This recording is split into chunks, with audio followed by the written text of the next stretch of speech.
November 2nd, 1961. I've had the most unusual experience over the past 2 days, something which I am still processing. It's a strange thing, the Appalachian countryside, full of superstitions and folk traditions. In the eyes of those who live there, witches still roam the hills and the hollers, looking for unsuspecting people to hex. Even still in this modern age of science, in some places of the world, magic is king. I recently came into possession of a cottage in West Virginia. Hey, possession. That's a good word for it. I feel as though I need an exorcism after all that has happened over the last 2 days. My uncle had left it to me in his will, and I meant to go visit the place. But between work and everything, I didn't have time. My uncle was strange, but most of the family was strange. I'm the black sheep, you see. I turned out relatively normal and took up a career in journalism.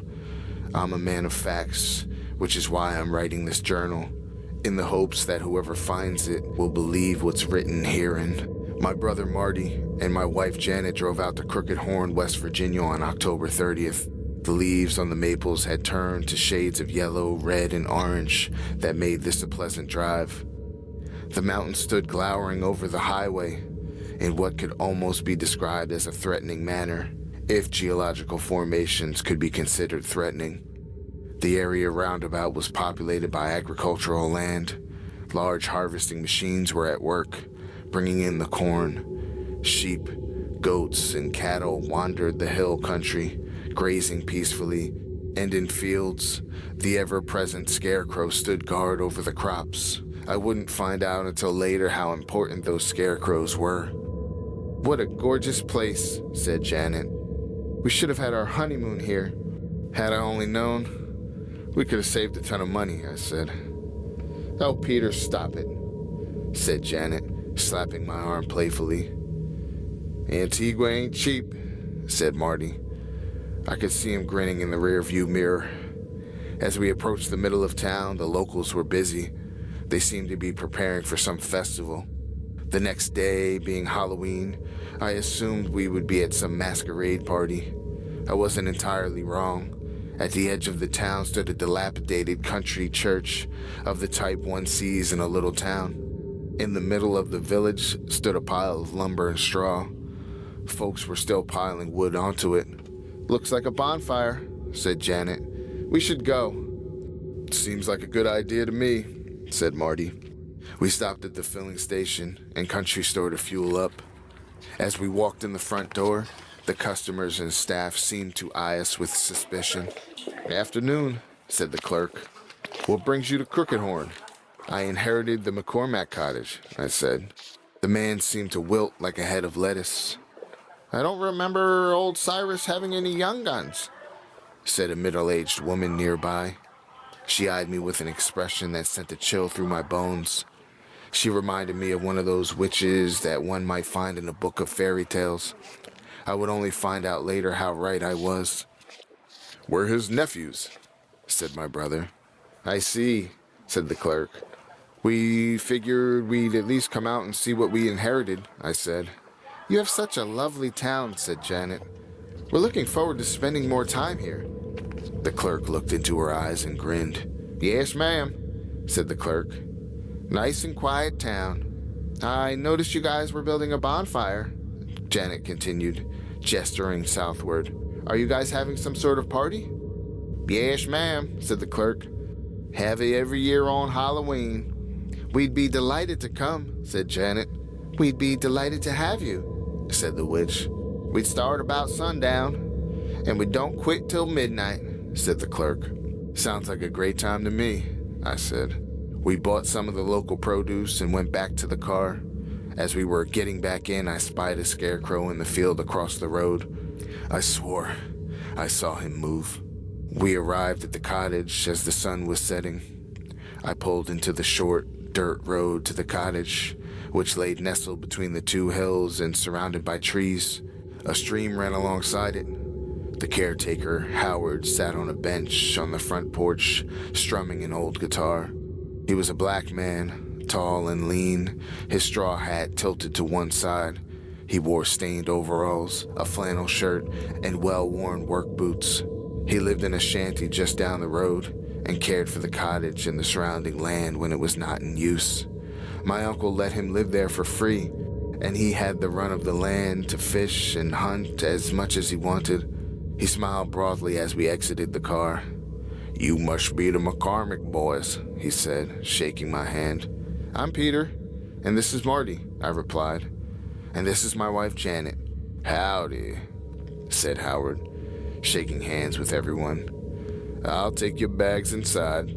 We walked up the porch steps and entered the cottage. The walls were wood paneling except on the wall of the fireplace, which was made of field stone. Taxidermied animals and antlers lined the walls, and an old grandfather clock stood in the corner. Rustic wood furniture was the only furnishing. I turned around to see an old horseshoe over the doorframe. I soon found out that all 3 of the doorways of the house were adorned with horseshoes. Knowing my uncle's propensity for superstition, I wasn't surprised. The man had always had a rabbit's foot in his pocket. "How charming," said Janet as she looked around the cottage. "Nice place," said Marty. "How's the hunting in these parts?" "Mr. Cyrus and I were always successful," said Howard as he entered with the bags. "You packed quite a lot." "We're staying a week," I replied. "I wouldn't recommend that," said Howard. "This ain't a good time for out-of-towners," he replied. "What do you mean?" asked Janet. "This time of year, with harvest and everything, it wouldn't be a good time for out-of-towners." "The locals seem friendly enough," said Janet. "They seem that way," said Howard. He spoke no more on the subject, though I pressed him during supper. I woke up next morning, October 31st, to a horrific scream. I leaped from the bed in the master bedroom and raced down to the hall, to where I found Janet, standing outside, staring in shock into the bathroom. She was soaking wet and wearing nothing but a towel. Marty came bounding down the hall. I shielded Janet. Marty turned his back once he realized Janet was unclothed. "What happened?" I asked. "I saw someone looking in the window." She pointed at the bathroom window. The curtain was pulled across it. "Maybe it was just an animal," offered Marty. "It was a person. I swear it," said Janet emphatically. Marty went outside to look around while I helped Janet get dressed. "There was definitely somebody at the window," said Marty when he returned. "Who would do that?" said Janet. "Spying on a lady while she's trying to take a bath? The nerve." I heard the front door creak in Howard's deep voice. "Breakfast," he said. "I hope it ain't too early." We all entered the dining area, where Howard stood, carrying a basket of eggs. "Fresh eggs," he said, bouncing his eyebrows. "Howard, you wouldn't happen to have seen anyone creeping around the cottage?" asked Marty. "No, sir," said Howard. "Why? Did you see someone creeping around?" "I did," said Janet. "There was somebody in the window while I was trying to take a bath." Howard furrowed his eyebrows and his lips lowered to a frown. His eyes widened in sort of a horrified expression, which he was trying to hide. "Are you sure?" he asked. "Positive," said Marty. "I found tracks." "Folks around here tend to be curious of outsiders," replied Howard. "Oh, sure, very curious," said Janet. "Perverts." "You talk about the locals as if you're afraid of them," I said. "Is there something I need to know, Howard?" "Nothing you would believe." He left it at that. My reporter instincts told me to press him on it, but I didn't want to be rude to the man. I should have demanded answers. That afternoon, Marty and I decided to go out for a hike in the hills while Janet went to town. She wanted to do a little sightseeing and shopping. "Do you suppose Howard was the one spying on Janet?" I asked. "No," said Marty. "The tracks were the wrong size. Howard has big feet. Whoever was spying on you was smaller, lighter." I trusted Marty's tracking skills. If he said it wasn't Howard, then it wasn't Howard. "Maybe some teenage boys," I offered. "That'd be about the right size," said Marty. We came to the hollow between the 2 hillsides where a little stream ran. There were strange markings carved into the trees, bits of rags hung in the branches. Animal skulls were placed at certain strategic locations. "What a weird place," said Marty. The place was eerie in a way that I couldn't adequately put it into words. We decided then we should turn back to the cottage. When we arrived, Janet was nowhere to be found. Surely, a brief shopping trip to the village could have taken this long. It was then that Howard entered the cottage with a basket of fruit. "Afternoon, gentlemen," he said. "Howard, have you seen Janet?" Howard wore a concerned expression on his face. "You left her alone?" he asked. "She went into town," said Marty. A look of alarm spread across Howard's features, such as I'd seen only on the face of shell-shocked victims. "What in the world has you so spooked, Howard?" exclaimed Marty. Howard heaved a sigh and sat down in the old rocking chair. "I suppose I can't hide it from you much longer." Back in 1861, Crooked Horn went through a run of bad luck. First there were the locusts, and then came the blight, and then the Yankees came and burned the crops and pastures. The town was on the verge of total starvation. Then an old farmer named Jonah O'Toole started dabbling in black magic. His grandmother had been a witch back in Ireland, and some of her knowledge had been passed to him. He conjured a family spirit that he contracted to protect the town. They call him Corn Man. My mind reeled. Witchcraft, familiars. This didn't belong in this age of science and reason. But modern man was not so far removed from his primal ancestors as he would like to think. And there are still things in this universe that science cannot explain. Howard continued his story. Things got better. The crops improved. The animals stayed healthy. There were no more plagues. But once the minister at the church caught wind of it, he wanted to have O'Toole thrown out of town. But O'Toole used his powers against him. He was the first victim of the straw men. "Straw men?" asked Marty. "The straw men are living scarecrows, the minions of the Corn Man. They do his bidding, and the bidding of the witch of the town. Right now, that's Morgan O'Toole, old Buggard's granddaughter. After that, no one dared to cross Jonah O'Toole, or Old Buggard, as he came to be known. The minister was Hezekiah McCormack, your great-grandfather." "What does this have to do with Janet?" I asked. "Where's my wife?" Howard continued. "The Corn Man extracted a terrible price for his services. Every 10 years, the citizens of Crooked Horn must perform a blood sacrifice. The victim must be a person with green eyes." I stared in horror as I thought of Janet's flashing emerald irises. "This is crazy," said Marty. "It's all true, every word," said Howard. "Then what do we do?" I demanded. "We interrupt the party," said Howard. The fire roared brightly, illuminating the otherwise dark night. The band played lively, dancing tunes on the fiddle, banjo, and washboard. All the townsfolk had gathered to celebrate the harvest. All of them were wearing elaborate masks and costumery. It resembled one of those medieval paintings depicted demons in hell. Marty and I entered the revelry.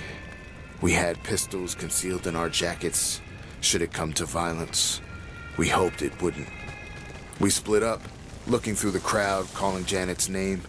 I grabbed one of the revelers by the arm. Something was wrong. It felt too soft. The creature looked at me with button eyes. I tried to pull the mask off, but there was nothing underneath. I held in my hand the creature's head, a sack full of straw. The headless thing just stood there. I dropped the head. The thing leaned down, picked its head up, and placed it back atop its torso.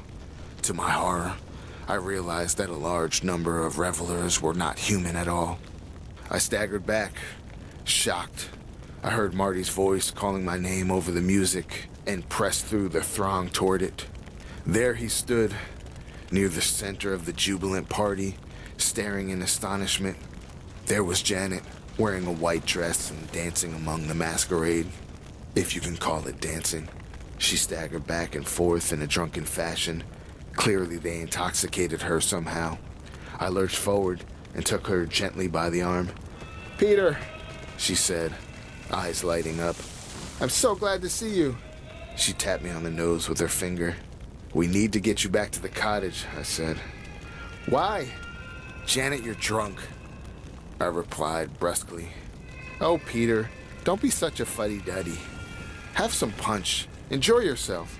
"Janet, we've got to go," I've shouted. The music stopped. The partiers turned to face us and closed in about us in a tightening circle. The witch, Morgan O'Toole, came to the forefront. Marty drew his pistol. "Stay back," he commanded. The mortals obeyed. I took Janet around the waist, picked her up, and carried toward where we had parked the car, Marty leading the way. The straw men blocked our way. They each were armed with sickles, pitchforks, and other farming implements. They marched toward us, slowly. Marty fired his pistol, hitting one in the chest. Nothing happened. He fired again and again. To his horror, he realized that you can't kill something that was never really alive. "Leaving without saying goodbye. That ain't gentlemanlike." I spun around to the sound of the voice. There stood Morgan O'Toole, grinning widely at us as the straw men closed in. A shot rang out. One of the straw men fell. Just on the edge of the nearby cornfield stood Howard, a shotgun in hand. He fired again, and another straw man fell to the earth. I found out later that the shells were filled with rock salt, which is detrimental to evil spirits. With the straw men distracted, we raced to the car.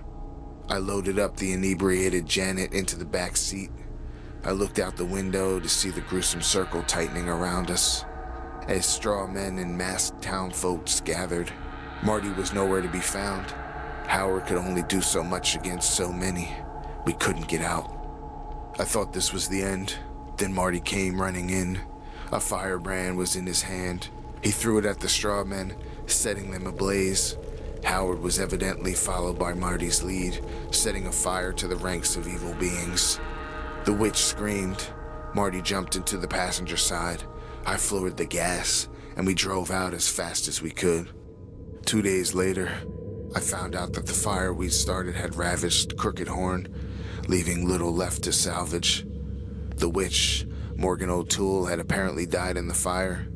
With her, the terrible reign of the Corn Man had ended. The cottage was still intact. I wish this place had burned down too. I have no desire to return there.